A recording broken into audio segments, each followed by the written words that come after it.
save it for I mean, holiday. we are hustling. We're hustling. I saw the question. I know it, you guys. We'll make it. We need to I get think it. the other one's gonna be tasty. I work with. Yeah, maybe. That's right. Good evening. Yeah. Hitting the table. Welcome to the Monday, November 10th, 2014 Washougal City Workshop meeting. Rose, could you call the roll, please? Councilmember Lindsay. Here. Councilmember Wagner. Here. Councilmember Greenlee.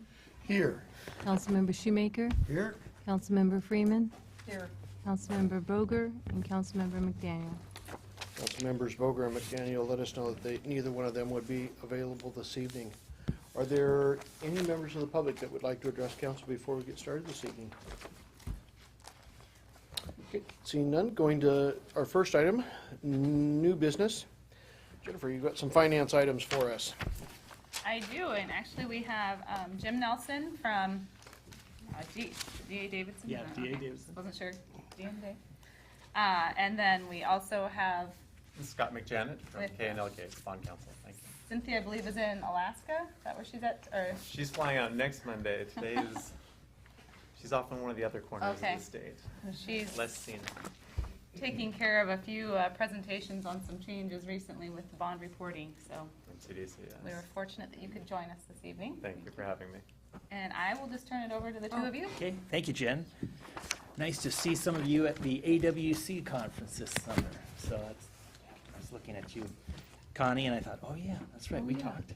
Yeah, we did. As well as Sean, And I we was trying to listened. think who else. So before you is a presentation I put together on page 1. This talks about the first bullet point. You have a water and sewer revenue bond financing need for approximately $5 million. Right now, based on current market conditions, we're estimating a net borrowing cost of right around 3%.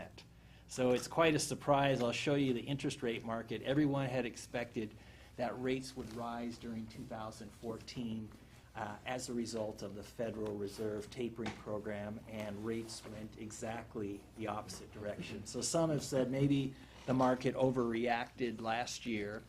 So we can talk a little bit about the market. The other thing is that when you're a municipality and you issue $10 million or less in a calendar year, that's known as a bank qualified issue. And bank qualification means that for a 20-year financing or longer, it lowers your interest rate by approximately 0.30%. So if you were thinking about another bond issue next year, then you kind of look at that and go, okay, how much could we issue this year plus any other needs and still keep it at 10 million and be able to do possibly another financing next year to keep it below 10 million. So that's what we call bank qualification. Banks, insurance companies, and others that buy your bonds can write off the carrying cost, and in exchange for that, they're willing to settle for a lower interest rate, a lower tax-free, tax-exempt yield.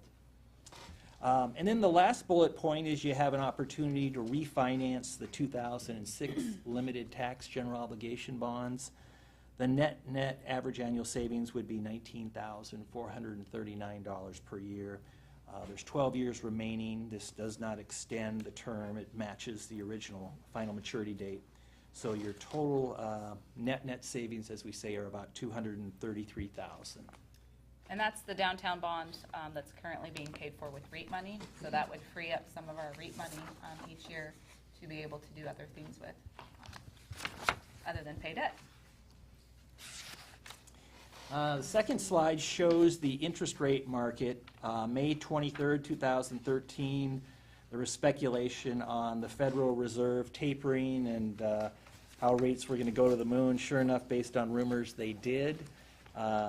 Actually, September 2013, during the WFOA conference, everyone estimated the Fed would take action. They didn't, and they dropped 50 basis, 0.5%.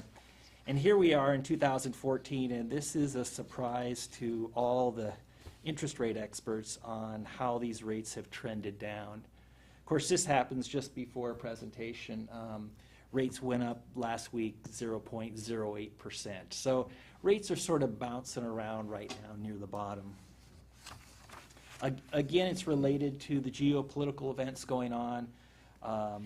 And the national supply of bonds has been lower compared to other years, so all that has kept interest rates down.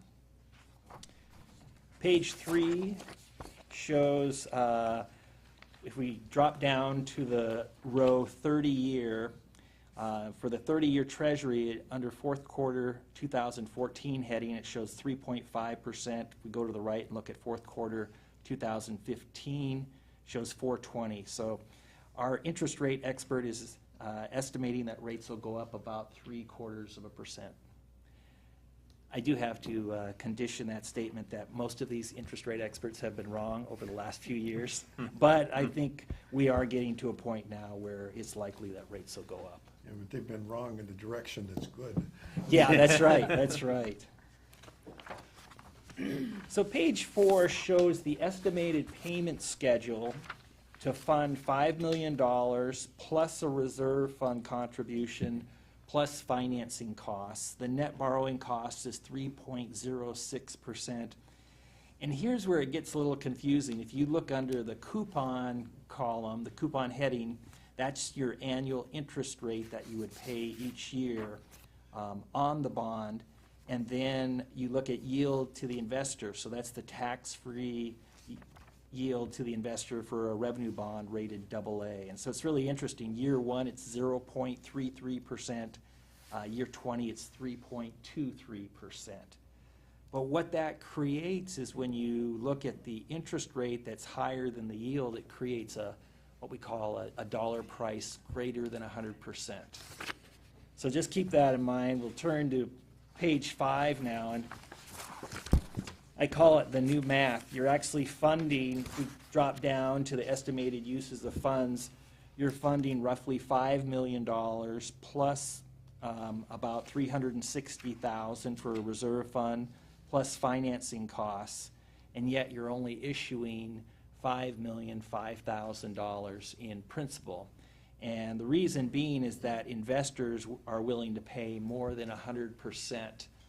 They're actually, based on this analysis, they're willing to pay 108.375%. And so that generates a premium of about $419,000, which means that you don't have to issue that with a higher principal amount of $419,000. Essentially, the investors are providing that. So it's a really interesting concept of the market. It's called an original issue premium, and probably 95%, if not more, of the bonds out there, investors are willing to pay a dollar price greater than 100. And so that creates this premium, and if you only need to fund, say, roughly $5,424,000, then with this premium, you're actually issuing only $5,005,000.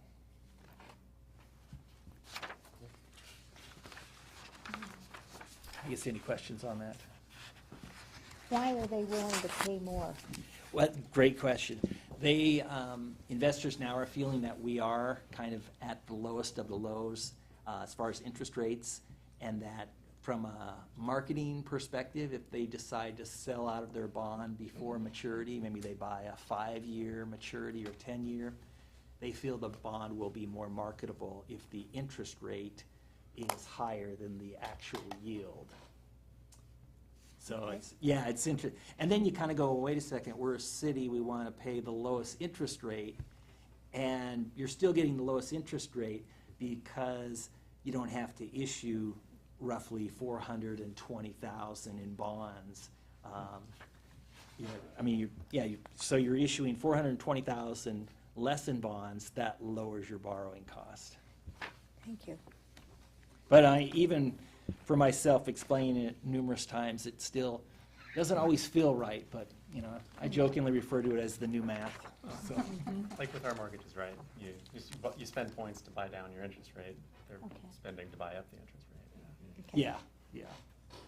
Page 6 shows, there's more transparency in the market now, and sorry for all the numbers, but it's just sort of interesting when you focus in on Kittitas Valley Fire and Rescue. We just priced that bond recently, AA minus, it's a voted bond. You see the coupons, the interest rates, you see the yields, and then you see a column that says spread in red font, and that means the spread to the AAA index. And so you want that spread to be as low as possible, based on comparables. So it's really interesting because if you go to the right there, You see Spokane Fire 4 that I also worked on just a week prior.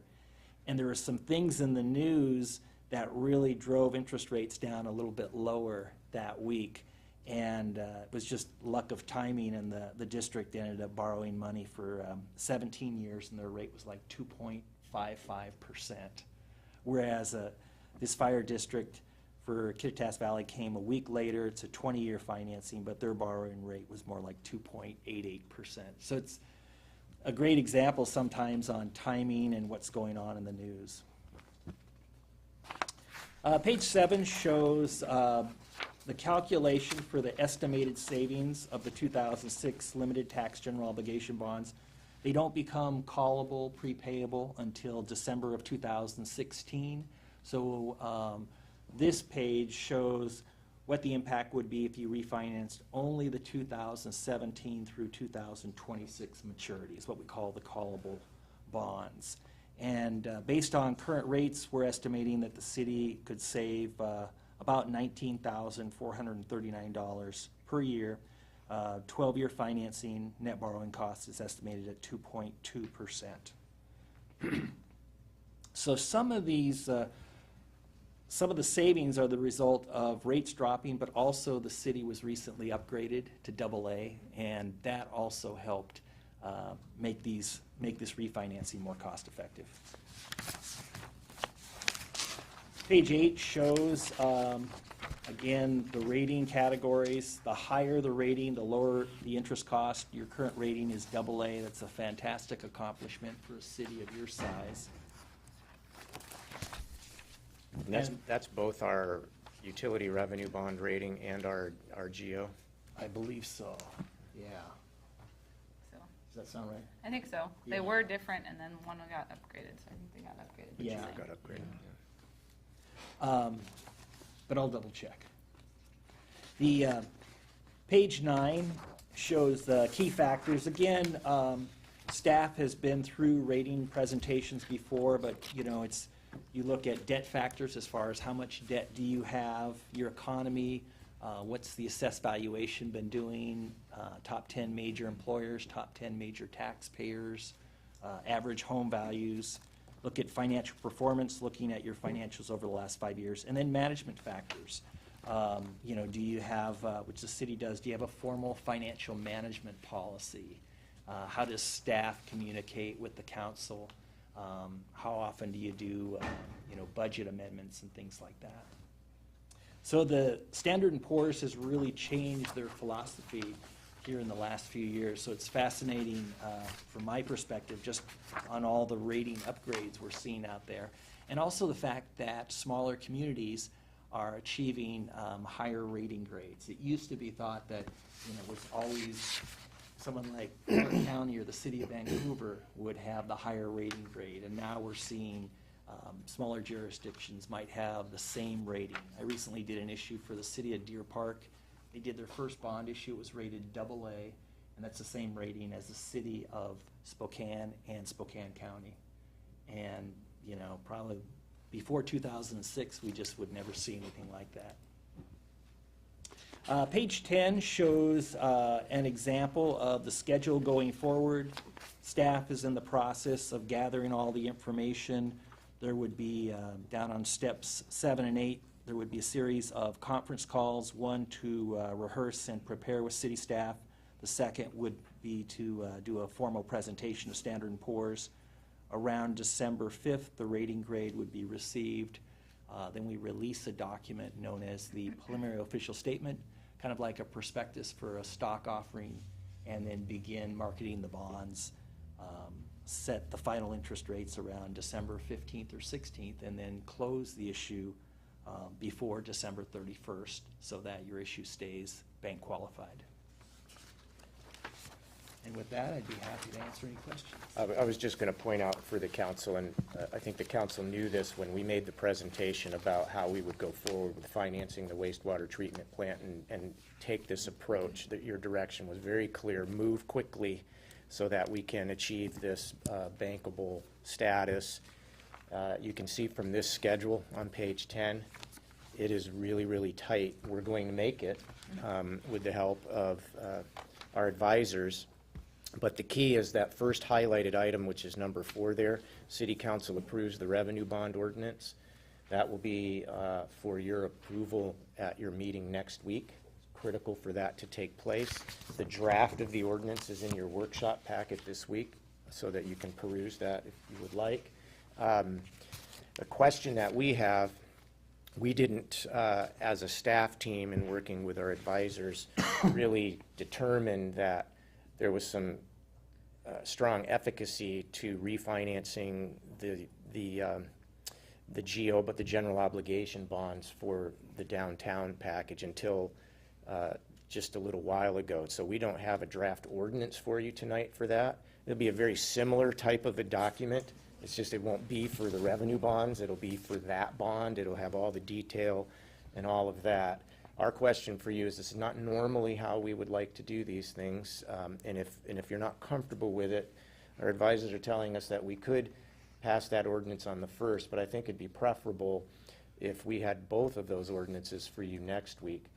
We'll get you the draft of the GO ordinance as soon as we can, even before the packet goes out, if we have it here in the coming days, if council, Oh, yes. No problem at all. Okay, so that is sort of a reminder about the importance of the timing, and then an ask if you would be okay with having the GO bond ordinance on the meeting's agenda next week for your consideration, so that we got both of these issues at the same time. I personally am fine with that. What again was the savings on the general obligation bond? It's a little under $20,000 a year for a total of about $230,000. So that means we'll save almost $20,000 a year in our REIT fund, our real estate excise tax fund. Right now, Jennifer is telling me don't plan any projects necessarily for that, because we were already a little skeptical about 10 years from now or 15 years from now about whether we'd be able to keep up the $150,000 that we've been routinely spending on street maintenance out of that fund. This gives us some breathing room there, but I think we need to just see another couple of years go by before we would say, oh yeah, we got some projects for that. But it gives us some opportunity. There is a benchmark, Jim, for when you advise a refunding or a refinancing. Maybe you could talk about that a little bit. When you look at a refinancing, a couple key factors there. What's the average annual savings? And then when you cash flow that $233,000 that's estimated, you present value it back to today's dollars divided over the amount of bonds being refinanced. It's known as a net present value savings percent. So the industry benchmark is to achieve at least 3% or greater. 5% is considered very good savings, and right now we're estimating 6.89% for year 2006. So you have a very good net present value savings percent. Then the question is, okay, how do you feel about the roughly 19,500 to 20,000 annual savings target? And if that meets your goal, then then the third question is, how far are you from the call date? And you're roughly about 2 years away. But also we're at this great low in the interest rate market, so you kind of weigh all those factors. So I guess the short answer is the net present value savings percent, by industry standards, it's considered very good at 6.89%. Our recommendation is that we go ahead and do that. Jim typically doesn't bring us a suggestion for, a marginal. I don't think we've seen one come from you and it was, barely 3%. It's always been a really good opportunity, and so we appreciate that sort of advice. Given that we can't take votes in workshops, I would suggest that you ask the question in the meeting tonight. Okay. I'm going to get myself in trouble for talking when I haven't been asked a question, and Fine. nothing good ever comes of that. But would it be useful if I sort of outlined the differences in the delegation resolutions that you'd be taking up next week? Because as you were saying, they're going to be very similar, but with the revenue bonds, that's new money. So there's a total interest cost that you're sort of delegating, and you're delegating a time period that it could be issued within, and you're delegating maximum dollar amount and report back to the council and so forth. But as Jim was saying, with the refunding bond, you add a couple new delegation features, which is the 5% target. So if it's not within that, if it doesn't hit at least that maximum savings target, you say it's not worth spinning up the engine to get this out the door. So that's the major difference in the delegation. Otherwise, they're very similar. They're both for a time period. They're both for a maximum bond amount. They both, and then you calculate what's my maximum interest cost going to be versus what's my savings going to be. And that's where they differ most substantially. Thank you, that clarifies a couple of things I was gonna ask about. I also want to thank Jennifer for slapping our hands for reaching for the cookie jar on this. Any good financial manager does that up front. Thank you. But we'll keep reaching. So Jim, you're talking about both calls and refinances, so that bond we would not call because it doesn't come up. We don't know where that thing's gonna be. So you're talking about a refinance of it, but for the same period of time, Right, of the 2006. the same maturity. Right, and then this is where, a lot of times people say, well, is there a downside to, this is technically known as an advance refunding bond, because you're refinancing the bond in advance of the 2006 call date. And so then some people will say, well, is there a downside or a negative to that? Well, no one really knows where rates will be, but historically you're hitting it at a great trend, so I think that question's answered. But then the other one falls on Jennifer's shoulders, is that now we're breaking apart the 2006 bond in two pieces. So we have this small piece consisting of maturities 2015 and 2016 that we carve out, and those will remain outstanding. And then you have this new 2014 refunding bond. And so, sorry, from an accounting standpoint, you have this small little bond you'll have to keep track of for the next 2 years. But that's how it works, is that, again, this small 2-year bond will remain outstanding with the proposed 2014 refunding bond. The net effect is when you marry those two schedules together, you're still saving about $19,439 a year. So what happens to the investors, because we're going to be refinancing that at a lower rate, but we're not, trying to remember back to my econ class. Yeah, no, we're not actually calling it and paying them back Right. on what we promised them we would pay. Good question. And the money goes into an escrow account, and it will sit there in an escrow account invested in, the acronym is SLUGs, State and Local Government Securities. And because we're at low interest rates, then those investment yields are low too. But the money will sit there until the call date in 2016. Gotcha, So okay. you pledge it over to the escrow account, it's irrevocably pledged, which lets your bond counsel write you a defeasance opinion that says your existing bondholders get the benefit of their bargain to the call date that they contracted for, but it's not double counted as debt on your books because, as far as you're concerned, the escrow agent is taking care of it, it's off your books. I don't know that I like a defeasance opinion, but Is there a test on Friday? Yeah. I'm going to look that word up tonight. Yeah. What's the history of these two bonds here, the 2005 and 11 bond that is on the second page?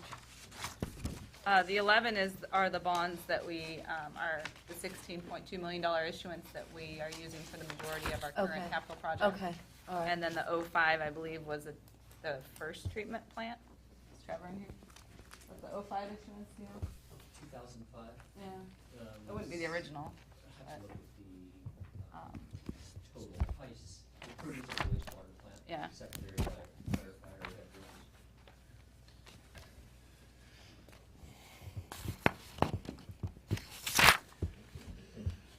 I have a question, and it's just more curiosity. Bank qualified is clearly, in my mind, as somebody who deals with this kind of thing, the way to go. Refresh our memory a little bit. Suppose you had to go out and do a public offering of a tax-exempt bond. That's going to cost more money to do because it's a public offering and all of those hoops to jump through. Ballpark, how much more? Well, the bank qualification effectively lowers your interest rate by about 0.30%. based on current market. So in years past, sometimes it's been as low as, sometimes it's been zero.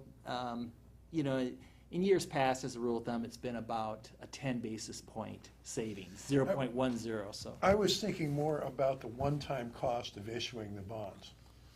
That if you're gonna go through a public underwriter, I would expect that that's more expensive, is it not? Not on interest rate, but just the fees that you pay. Well, that's what you're going through now, is basically what we call the negotiated sale process with an underwriter. Right. Myself, and so then you'll have the public sale of the bond, so it depends. I guess I'm not quite following your. Well, I was just thinking, if you're gonna put this out, meet all of the standards for a publicly traded. Oh, I see what you're saying. You're saying. That's a lot of hoops to jump through. Yeah, you mean when you compare it to the public issuance of a stock. Exactly. And all that, right, yeah. And this is. So you don't have to do that for tax-exempt bonds? Not to the extent that a stock does. Okay. Yeah. That answers my question. Oh, okay. Thank you. Any other questions for Jim or Scott, either one? Utility revenue bond or refinancing the general obligation bond? And we actually gave you the latest and greatest revenue bond copy that we got back with some drafts. So the one in the packet is slightly different than this one. So this is the most up-to-date that was at your spot. And we'll put this in the Dropbox too. So recycle the one with red? No, that's the good one. This is the good one. I thought we had this in the Dropbox, but not Yeah, yet. So that's. we'll get this in there too. New oxidation ditch. Okay, with your continuing disclosure. Gentlemen, thank you. Thank you. Thank you very much. Thank you. Well, keep your fingers crossed on the market. Mostly sewer, but some water reservoir. And where do you have to go from here? I'll head home, back up to Seattle. Yeah, Yeah. Get up. But then Scott and I will see each other over in Grant County on Friday. another rendezvous. If the roads are working, Yeah, Yes. yeah, I think so. I know they're talking about ice now. ice and snow. Snow, wind, and rain, and ice. Getting into the season where those drives are less fun. Yeah. Thank you. Thank you Thank all you very all. much. Thank you. Again, Thank you so much. Thank you all. Summer. Last week it was summer. yeah. Yeah. Mitch, is this gonna be the Mitch show or the Mitch and Trevor show and All of Bob the show, or above. are we gonna go and All of the above. split it up, or? Awesome.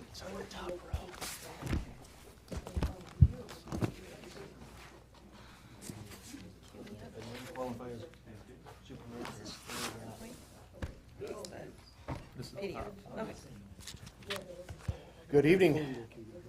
Hello. Council, thank you. What we have for you in front of you this evening is an update to the Transportation Capital Facility Plan.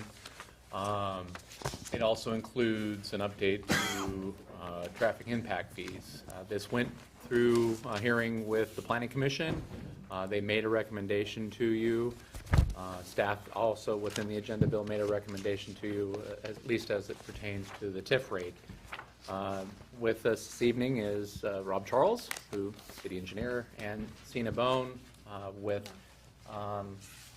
Parsons Brinker Hall. thank you, PB, and who has been the consultant who has helped us through this process and get the update in front of you this evening. So she has a presentation to go through. If you have questions throughout, please don't hesitate to fire away. Welcome. Thank you and good evening, and thank you for having me here. I have a quick presentation. I'll walk us through. Like Mitch said, go ahead and ask me questions as they come up. So we are in process to update the Transportation Capital Facilities Plan. Let's see here. This plan is a part of your comprehensive plan. It's within your volume 3 of your CFP. That looks different than the way I did it, but that's Yeah, all right. that's what I was wondering So, if you've read through the plan, there's existing conditions, future conditions, and then proposed projects. And I'm going to be walking through those different chapters, basically, of the plan. So for existing conditions, to gather information on that, we conducted windshield surveys, did some transportation analysis that included current year level of service of your roads, as well as where accidents occur. Many of these are mapped within the CFP. We did a public survey, which was recently reaffirmed through your survey that occurred over the summer. Many similar themes there. We conducted interviews with the fire chief, police chief, school district representative, and the public works director. And we also had a public advisory committee. This next slide kind of talks about a little bit more detail about the survey that occurred. We received over 100 responses, which at the time we felt was pretty well response for that. We held 2 or 3 different PAC meetings to gather information, talk about the projects that we propose herein, and read them. So for future conditions, we looked at population growth, where people are going to be living in 2030, where traffic is going to increase, which was the traffic model, and the future level of service on your roads and at intersections throughout the city. So comparing the existing conditions to future, you identify projects that are needed throughout the city, which is what you'll see mapped here on the next slide. This is also within your CFP document on page 24. If you have specific questions about the projects, we can go into those. Many are, these shown here are the roadway projects, and the next slide shows the bicycle and pedestrian focused projects as well. And then there's the list, which again is on page 23 of the CFP. Just a little direction on what the shading means on this slide. The gray projects are funded with the traffic impact fee, which I will be going into more detail. Excuse me, can they be made bigger, because it's almost impossible to read here, and also, Yeah, Actually, if you go to your, in the Dropbox, in the actual plan, they're a full sheet. You can actually zoom in on it. And yeah. I'm sorry, it is very hard to see. yeah, okay, I don't know where it is in my Dropbox right offhand, but. The Dropbox is a better view than Keynote. well, it gives you the ability to zoom in on the page, so you can actually zoom into a figure there's- itself. And Surprises that I didn't know were here. There's an actual facilities plan in the Dropbox in addition to this presentation. And it's the facilities plan that is a PDF document that allows you to zoom in when you open it up in your Dropbox. That is on page 23 of 46 within the capital facilities plan. So talking about how these projects are funded, there are several sources of funding. Cities often seek grants or through regional and also the state transportation funding sources. They're funded locally here. Also, you qualify to collect traffic impact fees, and so I'll be getting into more details on that. And then there's private developers help fund or actually construct some of the public improvements. So this is a breakdown of the costs and how they've been sourced in the plan. And the appendix, there's an appendix within the CFP on page 41 that goes into a little bit more detail about where the funding for each project would likely be sourced from. Would you mind going back to the this slide and just talking about the different shading. I think I Oh, got cut sorry, off I got, before we finished that. thank you. Sure, so the gray are projects that are funded through TIF rates, or TIF funds, which are collected from developers at the time of development of their residential or commercial or retail project. Those are assessed by the city, and we'll be talking about what that rate should be and how it's calculated. The yellow there are projects that qualify for TIF funds, but we'll be having a conversation here about what the TIF rate should be. And while working through this plan with the Planning Commission, they wanted to keep the rate a little bit lower and decided to not fund certain projects with the TIF fee so that we could keep the TIF rate around $325, whereas if we were to include these two projects, it would be higher, about $350 or so.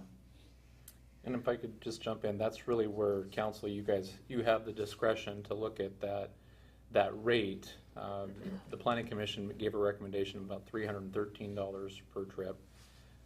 Staff is recommending about $325 per trip, but even with that recommendation, you still have the yellow off of that not being used, or impact fees project not funded. And so if you want to look at a higher TIF rate, then we can start, taking those yellows and making, shading them gray, if you will, but that's all within your discretion. Ballpark, do you have any idea how much the rate would need to be in order to fund those? Definitely not the SR 14 project. I think we kept that one off, and we're going to keep that one off. Right. But And that one is not highlighted yellow because it was a conscious decision that was Right. made to leave Right, off. no, I meant Crown Road and Evergreen Way. I'm pretty certain it's around $350 for the rate. Okay. And within your packet, I don't know if these are printed or not, and within the PowerPoint. it's in within the PowerPoint is when they have to get to that. Okay. Well, let me just continue through, and I'll get to this Yep. handy little flyer here in a moment. Are there any other questions about the projects and how they are on the list or anything? I just have one question about what you mentioned about developers sometimes funding costs for certain projects. Do you have examples of that at all, of what they might? When a developer, say you build a house that's on a street that has a sidewalk on it, and the sidewalk needs to be redeveloped or reconstructed, that's when, if it triggers some sort of frontage improvement, developers are usually tasked with building those or paying a fee in lieu. And those are separate from the TIF funds that are given, or that they would have to pay. Thank you. So, If they're doing if developer's doing a project that's on this list that's creditable, then they'll still have to do the improvement, but they would get credit from their impact fee. They wouldn't be paying the impact fee in that case. And if a project's not on here and it's not TIF creditable, they still have to put that improvement in because it's an exaction or it's a required mitigation for their development. When we get to the slides, in a couple minutes with the macro level distribution, that's a good segue to kind of talk about this a little bit and a little bit of the art that gets deployed here in some of the assumptions that go into setting a TIF rate. You want to see that? No, I read it very well. yeah. The TIF fee, so say it's 313, 350, whatever the number is, per what? 350 per what? Is that the total price per development, or is that based on what? It is per trip, per PM peak trip. So, Or ADT. ADT. sorry. So for average daily trip. Average daily trips. So typically your house is roughly 10 ADT. A day. A house is 10 daily trips. On average. Is that On for a average. family of four, or is there that Just doesn't matter, every- just the There's house? a table on here too. We're gonna Oh, okay, get to good. that'll Okay. talk about some of the different uses. Okay, excuse me, I didn't mean No, to jump in here. that's fine. Yeah, so basically that rate is multiplied by the ADT, and it comes out with a number or a cost for that development. So we'll talk about, as an example, single-family home developed here in Washougal compared to other places and what that cost could be. So this slide here shows the breakdown of costs from the different funding sources that I described earlier. As you can see, the TIF rate is a small portion, but it is still a very useful piece of the puzzle. TIF rates are often used for matching grants, so they can bring in more money to the city and get larger projects completed. Before we leave this one, just wanted to make a couple points. So council, you see the bolded row where it says total, 100%. Our capital facility, our transportation capital facilities plan, this is for new projects, expansions, it's not for maintenance, all new stuff, is a little over $200 million. Our general fund budget is $10, $11 million a year. It just gives you a feel for the scope and order of magnitude of the 20-year. Is this a 20-year? This is a 20-year look. So a 20-year look, and multiply this by all the communities in the county and all the communities in the state and then the nation, and that's when you hear infrastructure conversations going on about unmet infrastructure needs for the new stuff. And then there's the maintenance of what we already have. Very, very difficult situation for us to get after. However, the GMA requires us to plan, right? And we have those urban areas outside the yellow and inside of the pink that we're growing into, and then the stuff that's going to happen inside of our city, the development. We have to have a road plan that takes care of that. This is that road plan. It's over 20 years, it's $200 million. We have, working with our consultant and the good advice that we get, crafted a scenario that estimates, these are estimates, that we'll go out and get grants for almost $50 million out of that 206. So about not quite a quarter of the cost of all of this. The state's going to pay $80 million for the $80 million state route project. Okay, so that's that one is what they pay for because it's a state route. We are estimating that we're going to do basically $40 million on our own over the next 20 years. We can't do that. So we'll be chasing grants as well, but this is just an example of how that could happen. We're estimating that developers are going to be doing developments and they're going to cover about $31 million of our stuff. Again, that's an estimate. There's no way to know with any precision that that's what will happen. And then you see TIF at 3.2%. So the art of this a little bit, and we'll get into this in just a moment, when you see where we're comping, one of the things that was very important to the Planning Commission, and I know that it is for the council as well, is you can't make your TIF rate so high to pay 100% of this that you'd have to spend like $50,000 just for the TIF fees for your house, which would just be crazy, right? So you sort of back calculate these things to land on a TIF rate.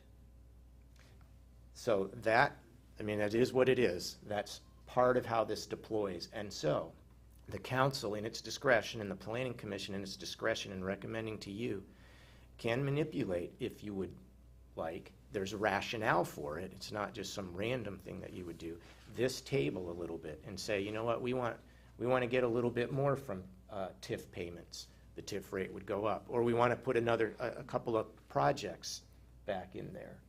So those ones that were gray, I think the gray was the color, those ones that were gray, when we say they're funded by TIF, they're not fully funded by TIF. They're 3.2% of the overall thing funded by TIF. So, roughly speaking, TIF money is a match, a required match on a grant. In my terms, what's the leverage? For every dollar of TIF money roughly speaking, how much grant does that make you eligible for? It depends on the grant program and what they're, and how much you bring, but one example, a recent example, is the intersection at Evergreen and 32nd. It's a $1.7 million project. Right, 1.7, and we have 60% is STP money, and the remaining amount is City of Washougal. Now, if we get the TIB grant we chased, that'll go up to 90% grant funds and only 9%, 10% of a TIF.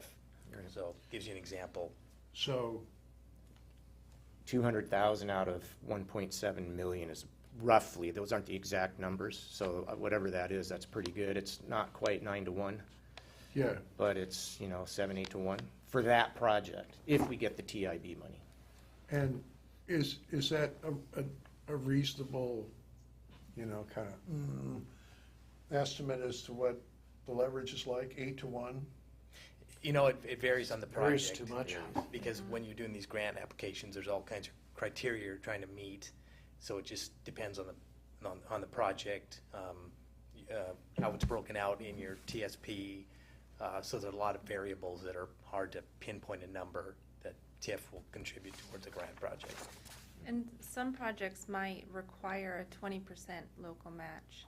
And so you might go to your TIF and see how much you have in the bank and you really want this project. You might decide to use more than what we have put in here. Right, and my understanding is that TIF money counts as private money as opposed to municipal money. It's called private money. It's our money, but it came from the private sector. Right. So it's the private match, but it's public money. It's a little bit of a weird way Yeah. that they describe that. That's correct. So this, on the TIB, on the intersection project, the public match is $500-ish thousand, and we're trying to get the Transportation Improvement Board to grant us that money so that we can use it as a match for the Surface Transportation Program, STP, where we got $1 million. So we were granted $1 million. It's fantastic for that intersection project, but we have to come up with $700,000. We pledged 200 of TIF, that's private match, and 500 of public match. We got max scoring by doing that, but we're trying to get somebody to make our public match of 500, and we're confident on that. If we don't get it, we'll have to dip into TIF. But that's a key project. In fact, that project is on this plan. Right. It's one of the high priorities. If you look at this chart as an example of the macro level assumption on leverage, we're saying we're going to get $48 million in grants, and we're going to use $6.5 million of TIF to do it, so that's about 8 to 1. Yep. Thank you. Sure, thank you. So TIF impact fees or traffic impact fees cannot be assessed by any agency or jurisdiction. Only those that are planning under the GMA can assess TIF rates. So that's just something to keep in mind. This is kind of a little extra, something that you can use to get your projects funded. They are assessed to new development projects to recover a portion of the costs that are incurred by providing public facilities to serve that new development. Does that kind of make sense? Okay.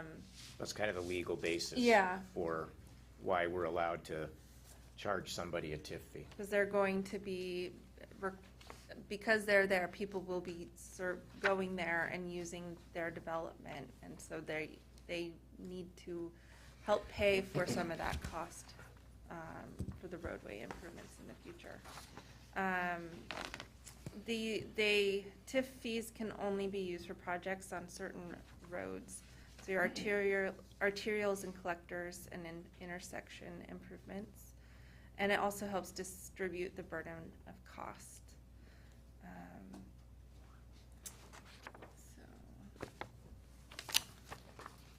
So here is a table where we went through this scenario with the different rates. We have your current rate of $229, which has been in place since 2006, 2005, when this report, or when the CFP was last updated. And we have the staff recommendation of $325 per trip, and your planning commission recommended $313. And their logic behind that was to keep the TIF rate for a single-family home, the assessed rate under $3,000. So, Was that just a feel-good mark for them, or? Yes. Okay. Yep. they called What is the medium rare? Sorry, that is a carryover from Planning Commission. And we had a low, medium, and high rate to show an analysis that showed which projects would be funded under each of those. And they wanted to see where they would be with a medium rare, which was not quite the That was their lowest. terminology. Yes, it was not quite the low rate, but it wasn't quite the medium, so it was kind of this low, medium, rare. Just a little descriptor the planning commission came up for Yeah. their rate. We just come up with planning commission It is. rate and staff rate. Mhm. And that's what, in my agenda bill, I made Okay. note that it was PC recommendation and then staff recommendation. Okay, Joe? You mentioned it hasn't been raised since 2006, That's correct. and how, is that normal? No, not necessarily. A lot of cities have begun to have an automatic annual increase based on inflation, which is actually something that with this update to the plan, we're proposing to do that. And we've looked at historical inflation rate in the region for the last 20 years, and it comes out to about 3% increase every year. So by accepting and approving this rate today, every year it'll increase with inflation and keep your buying power with your TIF rate where it needs to be. So the projects on this list have been updated for 2014 dollars. And when we originally were doing this, the cost estimates were made in 2011. And so even from what we were looking at then till now, the cost of these projects has increased pretty significantly. So I think it would be, I advise you that it would be a very smart thing to do to go ahead and index your TIF rate and have it update. With the 325, you may have said this, but with the $325, what would that do to the gray area of Evergreen Way and, not Evergreen Way, Crown Road and Evergreen Way? Would that 325 make this gray? No, it would not. The way that this is shown is at $325. These two projects would not be funded with that. At what level would those two projects be funded also? I think it's 350, and I'm sorry that I don't have the. Are you talking about the yellow? Yeah. Adding those two projects back into the calculation, I think it's about $350 for the TIF rate. And I just did the calculation. That would mean that the single-family home planning commission's recommendation is $29.95. Staff recommendation is $31.10. If you raise it to $350, it's $33.40. Actually, $349. It's $33.40. So is that common for a city to divide itself up like that and have different rates than for certain sections of the city? I noticed it says Camas North and Camas South. Larger cities? Yeah, it really just depends. You know, Vancouver has several, Clark County has several. It just depends on older neighborhoods that don't need all that new infrastructure. And so then you have the newer neighborhoods that typically have a higher cost in those neighborhoods because everything that goes in is brand new. Is that something we would want to consider? We actually talked about it in '05 when we were originally looking at our larger expansion up north, beyond our urban growth boundary now. We were looking at a considerable larger area up there as well. We thought about it, but with the reduction of the urban growth boundary where we have it now, we felt we're still small enough that we can just look at ourselves as one area in terms of transportation impact fees. I was just thinking of it in a sense that, you know, maybe in some of the more not as desirable areas or older areas, maybe, I don't know, that you'd want to encourage growth there and maybe not charge as much as whereas a newer area, I don't know, that was. So the nexus that you have to make between your TIF rate and this notion of having districts, instead of one district having multiple districts, there has to be some nexus and proportionality between the cost of your projects in that district and what you're charging, not policy statements of where you want to encourage growth or not. Now, I suppose it might be defensible to introduce a little bit of that art that I was talking about and apply that art differently from district to district, but the fundamental requirement to avoid challenge later and to be successful defending any litigation against your rates is this nexus and proportionality between the cost of the projects in a district and the rate that you're charging. And if we go back, I don't know how hard it is to do, to go back, or maybe I can just hold it up. If you look at our maps, where the projects are, they're kind of all around the city. Yeah, and with the exception of, when you look at all those projects, they're serving a lot of existing areas as well as the new areas. So the big project that goes up the hill, you can kind of see it go all the way up the hill there. That's the one we're asking the state to pay for. That might be the project that is the most correlated to an undeveloped area. And so you might be able to, if we were going to look at a district, it might be that you would look at that area, but that area is not in the city yet. So we can't set the rate there, but once we would annex, then we could potentially look at that. But if you look at existing areas of the city, it's kind of hard to see where is the cost of the projects higher, and therefore where would you charge that higher rate. Camas, for example, their higher rate is north of the lake.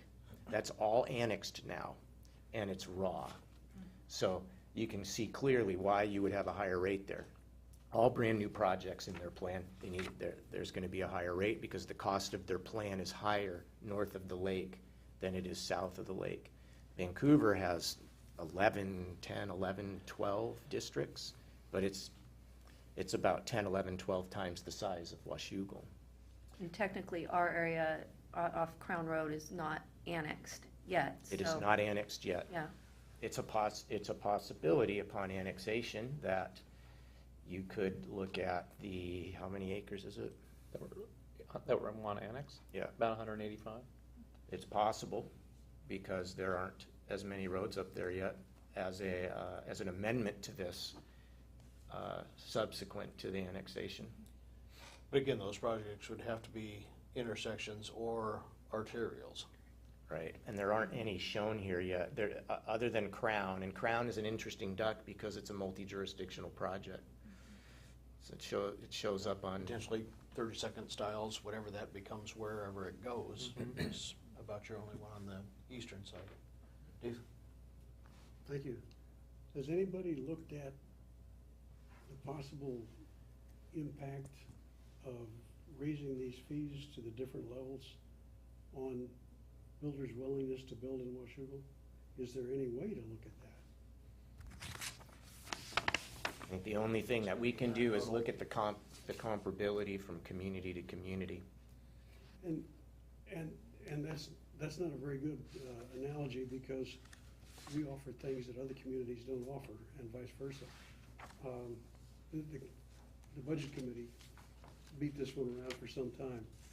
And for the life of me, I haven't been able to come up with any kind of a methodology which looks at something like that. Yeah, the decision to develop property by the private sector is multifaceted. And regulatory fees and exactions is one part of that equation. I think location, profitability is more. Have we experienced something like this before? We raised rates, lowered rates, whatever. What was the impact? Well, when things were booming, if you at all mentioned the idea of raising fees, you had the building industry coming after you, you had, the contractors association coming after you. They received notice of this when we do this update. We haven't heard anything from anybody in the development community yet on it, but. Is that because they're not building right now? They're building, They yeah. are. I mean, it's not that. I just don't think that, well, when we get to the one slide, you'll see where we are and where we're proposing to be. It's not anything that they're like, oh my gosh, what do you think you're doing out there? I would take the lack of input not to mean necessarily support. Yeah. It's a lack of opposition. Yeah, those are two different things. Yes, There absolutely. are also two industry groups that are in flux right now as well. So how much time are they really giving to this versus trying to rebuild their organizations? That could account for it too. Well, And I would suggest, if I put my economist hat on, that these kinds of changes in rate are at the margin. So what you're not going to see is an end to development, but rather what gets built will change marginally. That, for example, if your impact fees are a little higher, then you need more expensive houses, relatively speaking, to make those fees work. So I would expect not that it stops building, but that it raises the average cost of the house that you're going to build. And remembering that old saw, single-family home costs $1.25 in services for every dollar in revenue. That begins to change as you increase the value of the home, because the revenue increases as the tax assessed value increases. Could we look at the chart again that shows the different uses? Just to kind of also, I mean, it's easy to compare TIF for single family because everybody who uses average daily trips for assessing the rate uses, we say 10, it's not quite 10, it's 9 point whatever, but we say 10. It's 10 ADTs, so it's very easy to compare TIF rates for single family. It's not as easy to do it for any other project because every other project stands on its own traffic study and they calculate how many trips there will be. This is the best estimate here of what will change for other types of projects. Keep in mind, TIF rates are applied to everything, not just single-family dwellings, and we tend to focus our comparability there, but it applies to everything. And you can see some very trip-intensive uses, like a large industrial park. They pay some pretty good-sized fees, hundreds of thousands of dollars. So just wanted to make sure that's not lost in the conversation, that it's not just about houses. Michelle? Yeah, the traffic calming streets, what exactly is done to calm traffic? Those would need further study.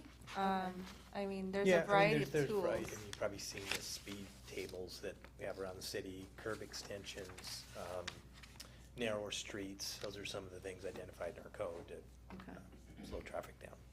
But speed bumps, are they considered traffic calming or? Speed tables, we call them speed tables, yeah, they're Okay. considered Okay. traffic calming, yes. So they're not bumps anymore. Yeah, well, They were Not cushions. Cushions, they're not pillows, they're not mattresses, Now they're they're tables. Table. That's new to The me. ones up gonna be an oven pretty soon.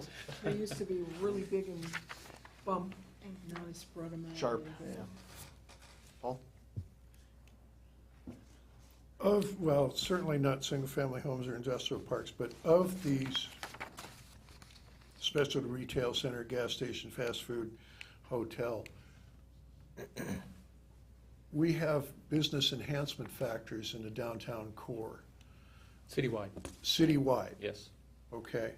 So are business enhancements factors included in these numbers? No, and that's what makes it interesting when Dave said, if you called Battleground and said, I'm doing a specialty retail shop, and what's my TIF going to be?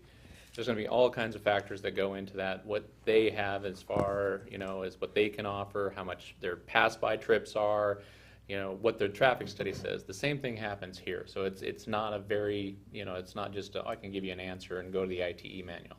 It's one of the things that why in the TIF rate or the TIF code, I'm proposing to, and Planning Commission recommended it, that we remove the TIF rate, that kind of that example in there, because it doesn't need to be there. We need to go to the ITE manual to calculate TIF, and like Dave said, they do their own traffic study. They tell us what their trips are going to be and how much their pass-by is going to be, and then we can look at what the business enhancement factor is. So we start whittling down. This is the high end, and then we start whittling it down with the tools that we have in order to be competitive. So this is, to restate that, this is the absolute high end, and then you start chipping away with. We use the tools we have, you bet. You bet, and those kind of incentives, or enhancement factors, if you will, apply to commercial, retail, office, but not to single-family homes. Correct. How about multifamily? Nope, there's a different rate that we. So nothing, it does not apply to anything residential? No, business enhancement factor is only for business. It's your 800 and 900 series from the ITE manual, which is your commercial businesses, restaurant is in there as well. So to put a fine point on it, we do have a way of incentivizing commercial and retail development in terms of already on the books. TIF fees, right. Already in the books, right? Mm-hmm. Dave? Thank you for that. I always thought the enhancement factor was a way to raise it, not lower it. No. I learned something tonight. Yeah. Thank you. Mm-hmm. That's terrific, and you just got my support. Any You other? got my support because you're able to tailor. Mm-hmm.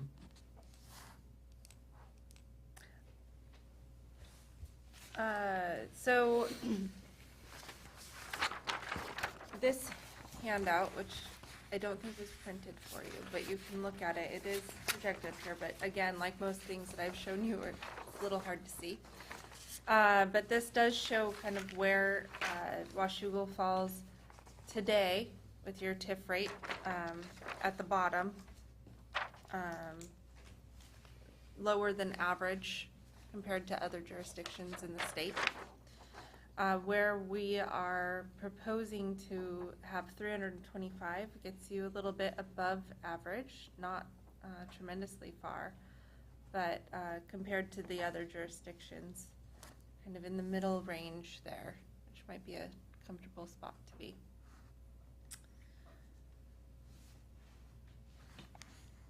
And then this last slide here goes on to discuss just annualizing your TIF rate to increase it with inflation from year to year. So I think this table is in the. No, the proposed code change within Title 15 would basically, instead of having the fee, it would reference back to the plan, where this table lives. So for every year, we would look to for this year it would be 325 for what's left of it. Yeah. And then we'd be at 335. Which is a 3% increase from year to year. And that's the inflation. Correct. So it wouldn't be a need to be approved every year? Correct. Okay. So then the only time fees would be changed is when the plan changes. Our urban growth boundary, for whatever reason, the next time through, because we're not asking to change it this time, but and that's every 6 years, every 8 years. So 8 years from now, maybe the plan needs to change, or maybe some of these projects get built, or new ones come on. We get different thoughts or different ideas. lowering the cost of the plan or increasing the cost of the plan. It'll morph in that way at a macro level, but this would keep our buying power. And this index that's being proposed is really precise to the kind of work that we're talking about, transportation projects. It's not a general CPI, it's the engineering news record, which is one of my favorite things to read, but It doesn't preclude us, though, if we adopt the annual increases, doesn't preclude us, though, from revisiting them if we see significant increases in costs along the way in some portion of what we do of going back and re-amending them at the time. that's right. And we don't have to re-amend it, we don't have to amend it to drop things off that are completed. We do have to amend the entire plan, though, to add items. Yeah, I mean, we have to, we have the ability to look at it every year if we want to. No, understood. Yeah. And I mean, to be consistent, if we need to do those things, absolutely, we can do them. But the plan can be looked at separately from the fees as well. Well, the way that we're looking at proposing it now is that our code would reference back to the plan. So that rate, that TIF comparison table will live in the plan. Right. If we change projects and change plans, then that table's gonna change. Our code doesn't change, it still references back to the plan. Okay. Joyce? I want to go back to the Crown Road Evergreen Way. If that isn't funded, we raise the price, that isn't funded, what is the schedule for those two projects? When would they be done? When would they be addressed? They're still funded, they're just not funded with TIF in this plan. Doesn't mean we couldn't use TIF, it's just that in calculating the TIF, we are not including it to get to the number. Oh, And Joyce, our best estimate right now would be somewhere on both of those between 2018 and 2024. okay. That's the last column on that chart. And that's probably a best-case scenario. Yeah. Okay. And one thing we do need to point out on this one is, it'll come back. There's a regional plan that the RTC is working on. Everything that's in here is in the RTC plan, and the numbers are consistent. They're updating theirs. And that's very important as we go chase the money. It has to be in our plan, and it has to be in their plan. There's this whole hierarchy that happens. The Crown Road project, there's more work that needs to be done on that in terms of the regional and intergovernmental planning. So I would anticipate over the next couple or 3 years that you'll see Washougal and Camas and the county talking a little bit more about that. The RTC plan has some components of that in there. We've got a piece of it. Camas has a piece in theirs, and it's just a unique animal because of the interjurisdictional nature of it. So those numbers could change, and that might be something we would bring back here in the next year or two, is just to get that one a little tighter with our partners and what those numbers would be. You've got a 3% estimated annual inflation up there. If inflation continues low, which we're at what, 1.8 to 2% now? Can you revise this assumption down? Well, yeah, and that's what the ENR does, actually. In fact, I remember about 5 or 6 years ago, it actually went negative.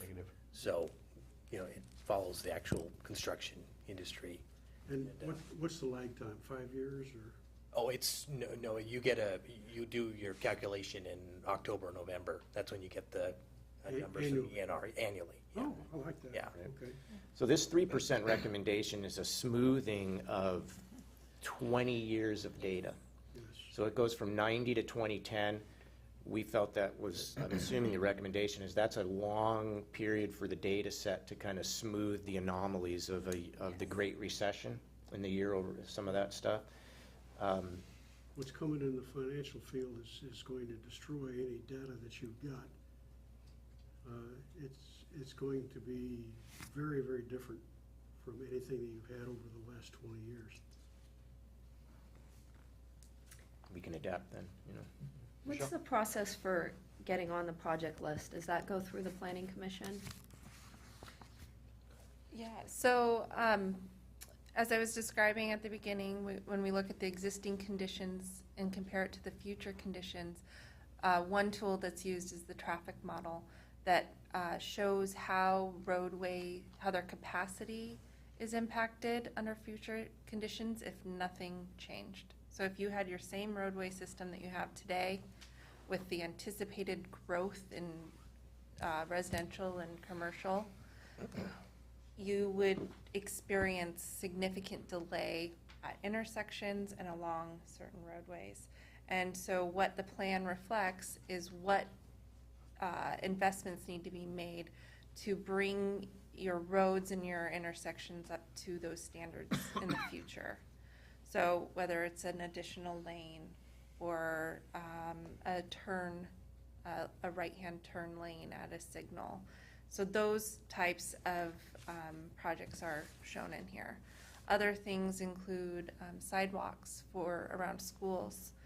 When we were talking with your community, a lot of people mentioned, there's no traffic lights or just lights along some street lights along some roadways and no sidewalks. And so students are walking home or during the lunch hour on streets that don't have sidewalks. So you'll see that some of those projects have been updated into your plan.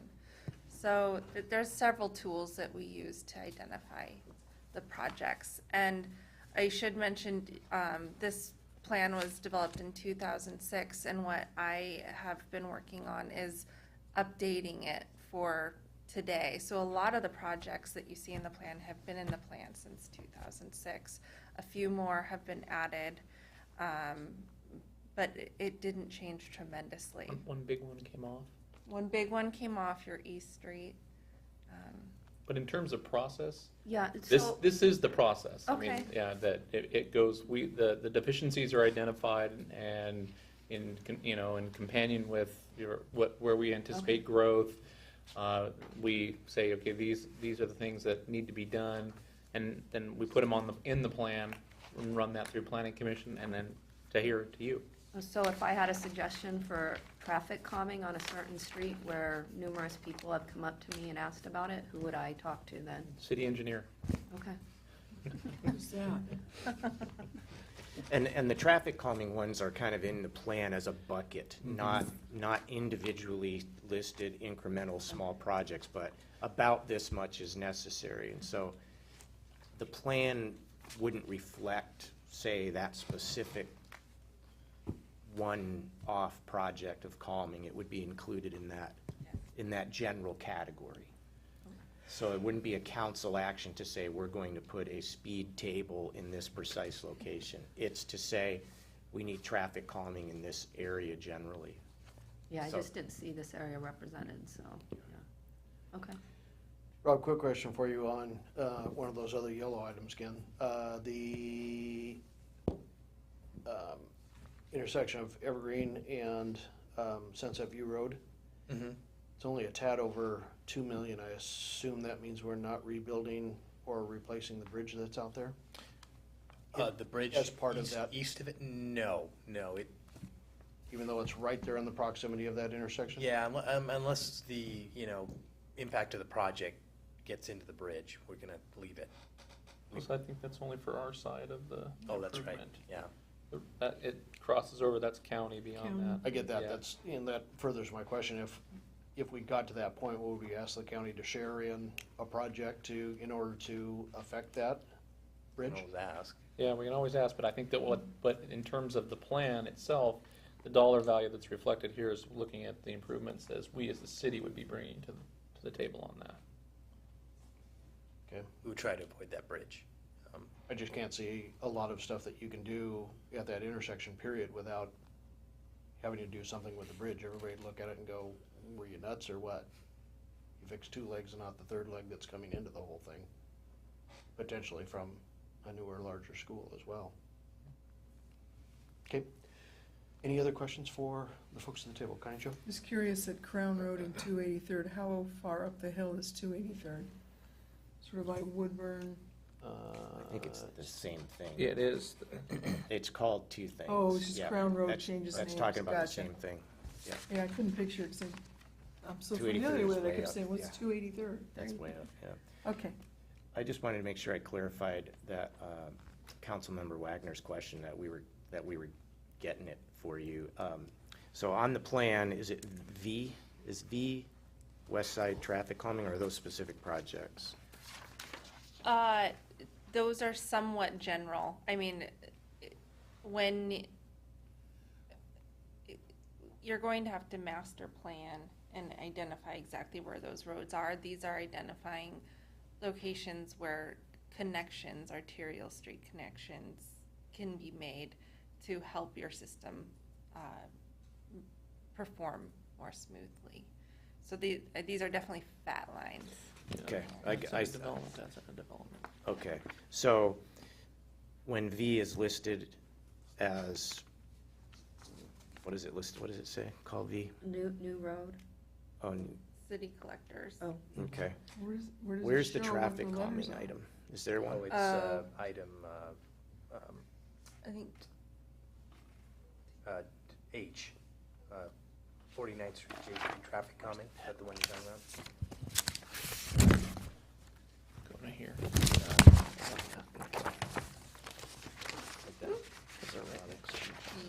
49th Street.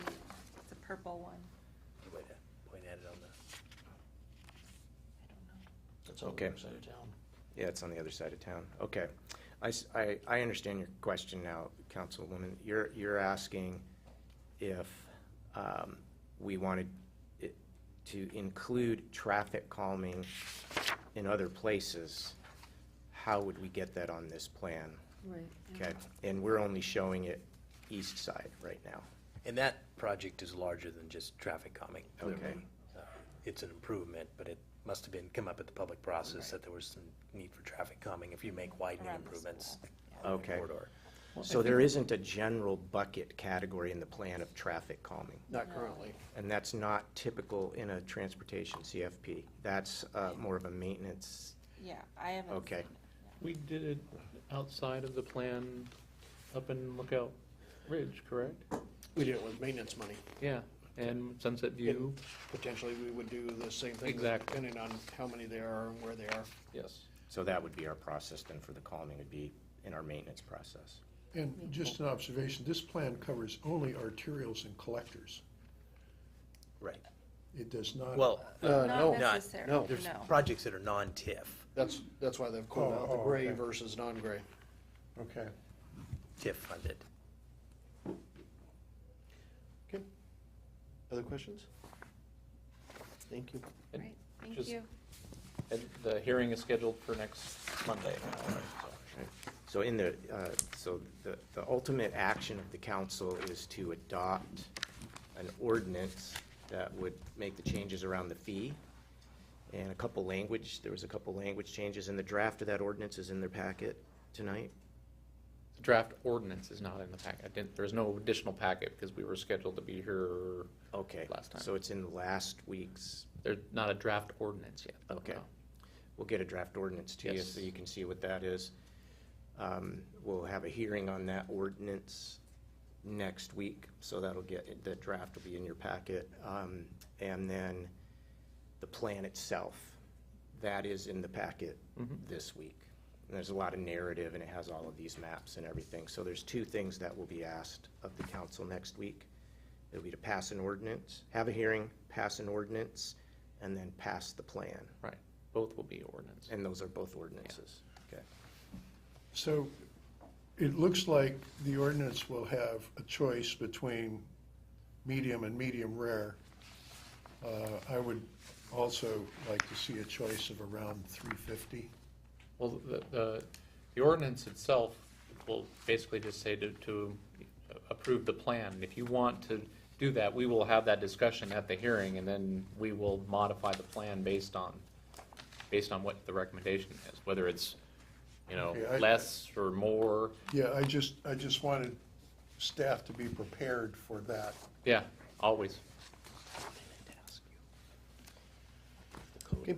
Thank you. code language is in the packet. I'm sorry, I was using the word ordinance. I meant the code language. The draft Yeah. changes to the code is in your packet Yes. right now. That's all right. Thank you very much, and we'll see you next week. You're very welcome. Thank you. Ms. Forsberg, you're gonna hate me. Do you wanna take just the budget update? It's fairly short. Sure. We can try. Sure. I can do the fee one. I can do the fee. During the meeting. Yeah.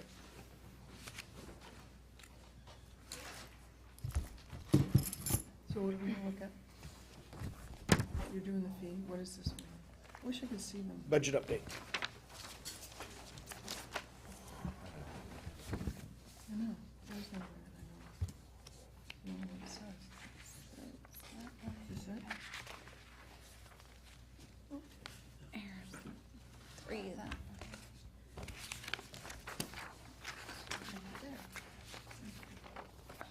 Okay.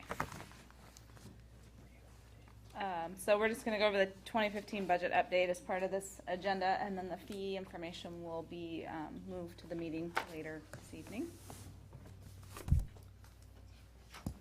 So just kind of what's been prompting the update tonight, which is the information that I passed around. There are pages to replace the hard copy budgets that I passed out at the 27th meeting. And the updated information is based on the fire levy lid lift passing. And unfortunately, the public safety levy lid lift did not pass, and so we pulled that information out. And we've also received updated information from Cressa regarding the new radios for police, fire, and animal control. The animal control department of the police department has very limited radios, so we're going to actually work that into the budget this year because we're coming in under budget, so it won't affect the 15 budget for animal control, but the other two it will. So the actual updates included in the information I gave you, again, as we pulled the safety levy lid lift revenues and expenditures out, since they didn't pass, we added in additional uses of reserves for the police and fire radios. And our rationale for requesting this use of reserves, Motorola is offering a financing plan for the radios. The overall expected cost for the police department is $172,300. Or $500, sorry, $172,500. We had operationally put $25,000 in the budget, so that leaves a balance of $147,500 necessary of reserves. The financing plan from Motorola is 2.5% over 10 years, which would cost an additional $19,358 to finance. So that is why we're proposing the use of reserves for the purchase of the radios. The fire radios, What was that again? Why are you proposing the reserves? to avoid paying $19,000 in interest to Motorola, Over a period of? 10 years. Okay. And we would most likely be using reserves to pay the debt service for the radio costs. These are kind of an unexpected, when you combine these two, it's about $250,000 radio cost to us. What's that leave our reserve at if we do this? That slide is coming. For the fire radio side, our portion of the overall cost based on the allocation between Camas and Washougal is roughly $84,000. The city of Camas actually has a very low interest line of credit that they're planning on using to pay for that, the purchase of the radios. So it's essentially the same as cash because it's 1/3%. And they're paying it back over a year and a half quarterly, so it would just be added onto our bill from Camas for our portion. The 2015 amount would be roughly $56,300, within the remaining to be paid in 16, the first 2 quarters of 16. So you just pull it out of reserves as it's filled? Correct. So on the sheets that I passed out, this is part of it, what's in there. These changes made the total expenditures for 2015 for the general and street budget $11,489,000, with the projected revenue of $10,977,000, with these uses of reserves. The road reconstruct project of 210. The radios for police, 147.5. Radios for fire, 56.3. And then the transfer of the fire reserves of 98,400, which gives us the balanced budget operationally. The remaining reserve balance at the end of 15 would be 2.7 million. The 16% less the contracted fire payments, because we're transferring responsibility of that reserve to Camas, is roughly 1.4 of that 2.7, and then the remaining unrestricted is roughly 1.3.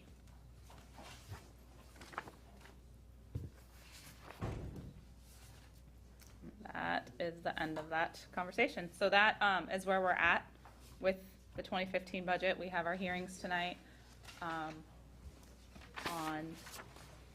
the EMS levy, the property tax levy, and then the overall budget as well. Questions, comments? Any overall questions since we didn't have workshop last year? For the conversation tonight, can you update the slide you gave me several years ago about what reserve levels have been since 2005? Sure. For unrestricted reserves? Since 2005. Is that something you can do in a hurry, or is that something that's gonna? I can go look on my files, 'cause if I have given it to you, I should be able to update Okay. it. If it takes longer than 5 minutes, we'll get it another time. Okay, thank you.